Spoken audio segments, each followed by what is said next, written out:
My business partner and I bought this 4-unit apartment building with negative $300 in our bank account. In today's video, I'm going to show you how you can buy a house even if you're broke.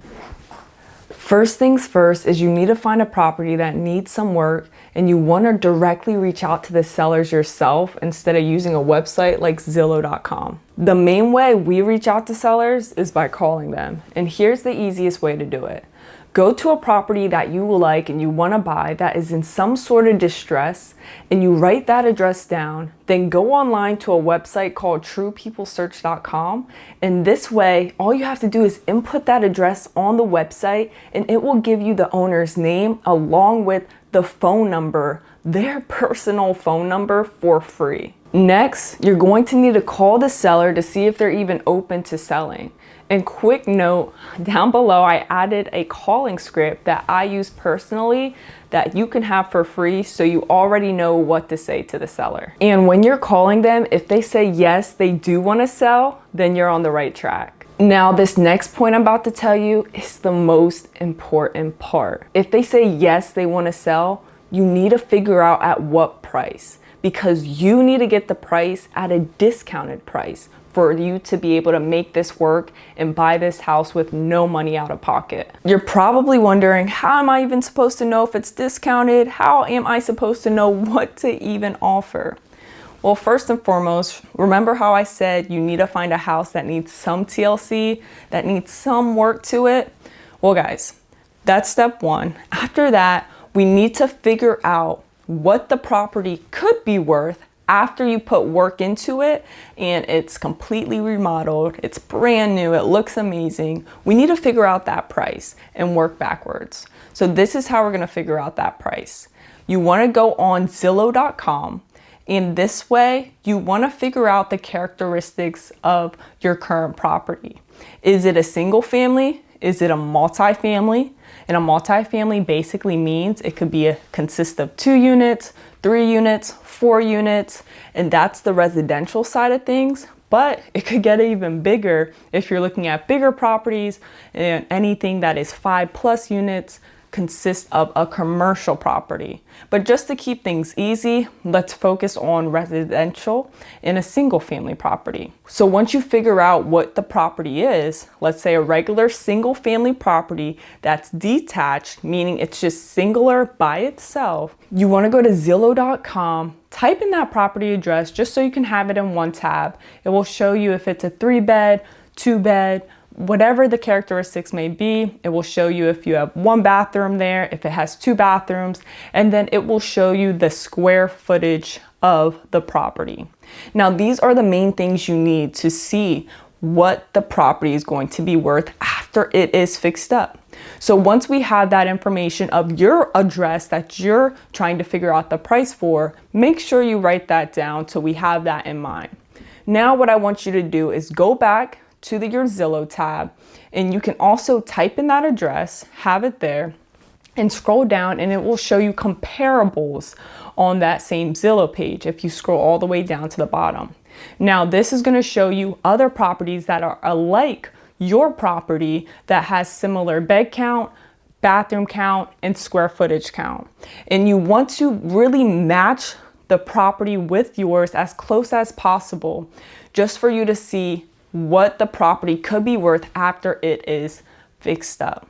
And when you're looking at these comparable properties, you want to look at ones that are already fixed up. You don't want a comparable property that has the exact same bedroom, bathroom, square footage count, but doesn't have, a new kitchen or a new bathroom or new fresh paint. You want to make sure you're comparing it to a property that is very similar to yours, but is also remodeled already. And that way you're going to find your after repair value. Investors call this your ARV. Now, once you have that ARV price, your after repair value price, once you are all done fixing it up, then we want to work backwards. Now, let's say you were to go to a bank and get a loan. They'll typically loan 70 to 75 to 80% loan to value. They call that LTV. So they want to see that you have some sort of money into the deal. They want to see you have some sort of skin in the game. So what we'll do is we'll take that after repair value price, which let's say for us, in regards to this 4-unit apartment building that we purchased with negative $300 in our bank account, our ARV was roughly $365,000. And with the bank we typically go through for the back end side of things, they allow us to take 70, 75, or 80%. We decide to put it at 70%. So what we'll do is we'll take our price, $365,000, times 0.70. So with that, we get $255,500. Guys, now this would not be your offer price. We have to realize that we still have to put work into the property. So how much work we have to guesstimate, how much work it's going to be that we need to put in the property for it to be able to be worth that after repair value.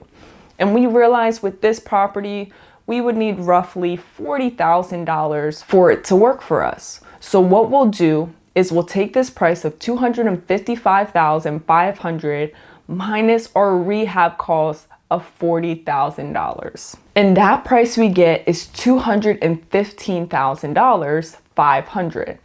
And guys, this could be your offer price, but if you want to come out of the deal with no money out of pocket, then you have to minus even more for us to get to our offer price.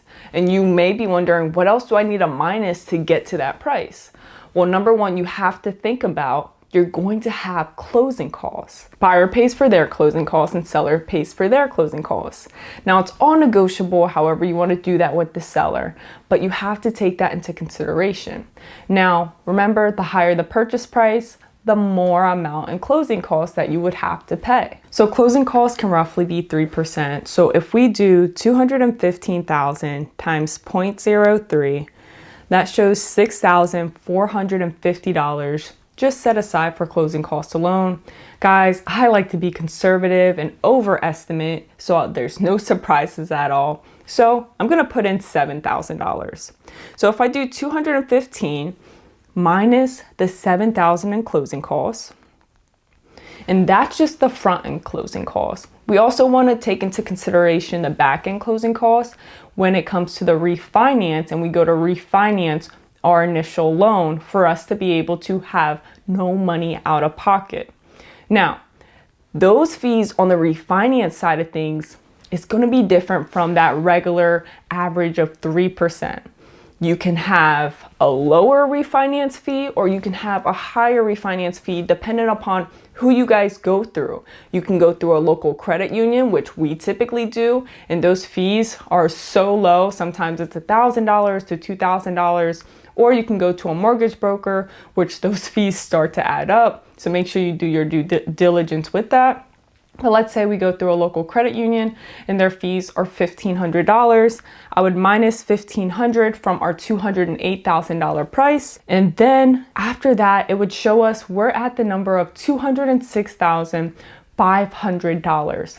Now, you can even start lower. If you want your offer price, if you want even more of a spread, you can start lower to talk to the seller and agree on that price. If it were me, I would start probably around 190, 200,000, depending on where the seller's coming at in regards to the price. But guys, if you need any help, if you have any questions in regards to running numbers, make sure you guys comment that down below, or you can send me a DM on Instagram. Now, after you guys agree on the price with the seller, what you'll want to do is give them a purchase and sale agreement. There's so many ones that you can have online for free, but make sure you reach out to your local title company that's investor friendly to make sure you have a solid one, or you can reach out to a local real estate attorney to make sure you guys are all in check with your real estate agreement. Once you have your real estate agreement, you want to give that to the seller for the price that you guys agree upon. And you need to realize whenever you're giving a purchase and sell agreement to a property and you and the seller are signing, the title company, or if you're in an attorney state, they're going to require an EMD. And the EMD stands for earnest money deposit. So this just shows that you have good faith about this agreement and you're serious about moving forward with your offer. Now, an EMD could literally be $1, it could be $10, it could be $100. We typically put $100 on our EMD, so you have some money, let's say, into the deal. But guys, you can literally put $1. If the seller and you agree upon that, then that's awesome. And if you guys really want to go into this with no money, literally go borrow $1 or $100 from a friend. Or you can go DoorDash real quick like I did a while back and make that money within a couple of hours or so. Now, after you guys sign the agreement, you have the earnest money deposit, you take that to your title company or attorney, they'll write everything up and you guys have a closing date, whether that's a month out, 30 days, 45 days, whatever you guys agree upon. And now, you guys may be wondering, how do I have the money or find the money to finance this deal of the $200,000 price, let's say you guys agree upon, for the purchase of the property with $0 out of pocket? Guys, now you need to start going out and being proactive. And by that, I mean you need to go to real estate meetups, local real estate investing meetups, and you can go find these by searching on meetup.com. Literally, meetup.com. You can go to Facebook groups, and there's a whole bunch of real estate investing meetups within your local area. So don't make any excuses. Get up, be proactive, go to these meetups and start networking with these people, build relationships so that you can talk to private money lenders. This is what you guys need to do. Speak with private money lenders, and these lenders have a lot of money which they're willing to lend out to people like you on deals that you've come across at a discounted price, because remember, we need to make sure the price is discounted, and you are going to present these deals to these money lenders, and you want to present it to them as an opportunity, because you're giving them the opportunity to lend money to you for a specific interest rate, which could be low, it could be around 9%, 10 or 11%. And you may be wondering, like, Stephanie, I could get a 6% or 7% rate with the bank. Yes, you could, but you have to realize this strategy of doing it this way with the private money lender and having them give you the money for this deal, this is the way you're going to be able to do it with no money out of pocket. Now, after you find someone that does want to lend on your deal, that's amazing. And the next step is they'll basically ask you for the title company's information or your attorney's information that is working on this transaction, just so they can have their wiring instructions and paperwork all situated with them for you to sign off once closing happens. Now, guys, in regards to this process, when you are speaking with the private money lender and you're telling them about your deal, they're going to ask you, what are you looking for? You want to tell them you're looking for financing for your purchase price, your closing costs, and your rehab budget, whatever that price you budgeted for.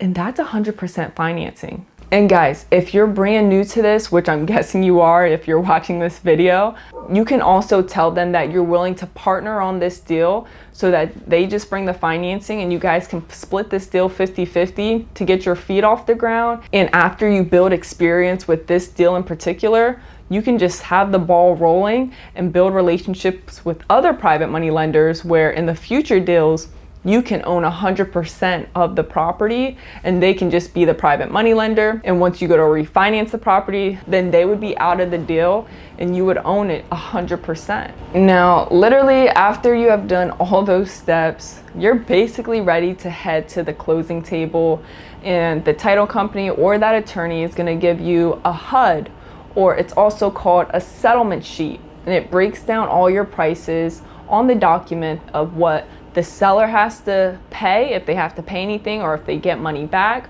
and what you, the buyer, would have to pay, or you may get money back. So you can look at all the fees associated with your transaction. And guys, sometimes the blessing with this is when you get a lender that finances 100% of the purchase price, you can walk away with money at the closing table. And the only thing you put up, remember, was your earnest money deposit, whether that was $1, $10, $100. this is where it gets crazy, because you guys can just repeat this process and just keep buying houses. But let's say it shows that you do have to bring a couple $100s to closing. The easiest way to go about this is, number one, go get your butt up and go DoorDash, go do some Uber, or you can reach out to a friend and say, hey, I just need to borrow a couple $100, whatever the case may be. And that's what we did. That's what me and my business partner did for this 4-unit apartment building. We did not have the funds, so we reached out to a friend. We were like, hey, this is a solid deal we got. When we go to refinance the property and get money out, we'll pay you off right away. And they were like, yeah, let's do it. I'll give you the money for closing and you guys are solid. Or you can also do a cash advance from your credit card to be able to utilize that money. You literally take your credit card, go to the bank, get a cash advance, and they'll give you money for that amount you need for closing. But guys, make sure you pay your credit card off. All right, don't forget about that. But that's literally how you would do it. And once you have that money, once you close on the property, guys, make sure you fix it up in a timely manner, because when you do work with a private money lender, you're gonna have not the longest time frame, probably roughly 12 months to get the rehab completed of what you need done. And then once you get that rehab completed, as soon as possible, you'll want to go refinance. And since you bought it at a good enough discount, then you'll be able to be in the deal with no money out of pocket, or you may even get money from the refinance, which is called a cash out refinance, just from you refinancing the property, as long as you got it at a good enough discount. So I hope this video gave you some insight in regards to how to buy a property, how to buy a house with no money out of pocket, even if you're broke, just like how we bought this 4-unit apartment building with negative $300 in our bank account. So if we can do it, so can you. Let me know if you guys have any questions. Comment them down below. Reach out to me on Instagram. I'm here to help you guys. And with that being said, I'll catch you guys in the next one. Peace.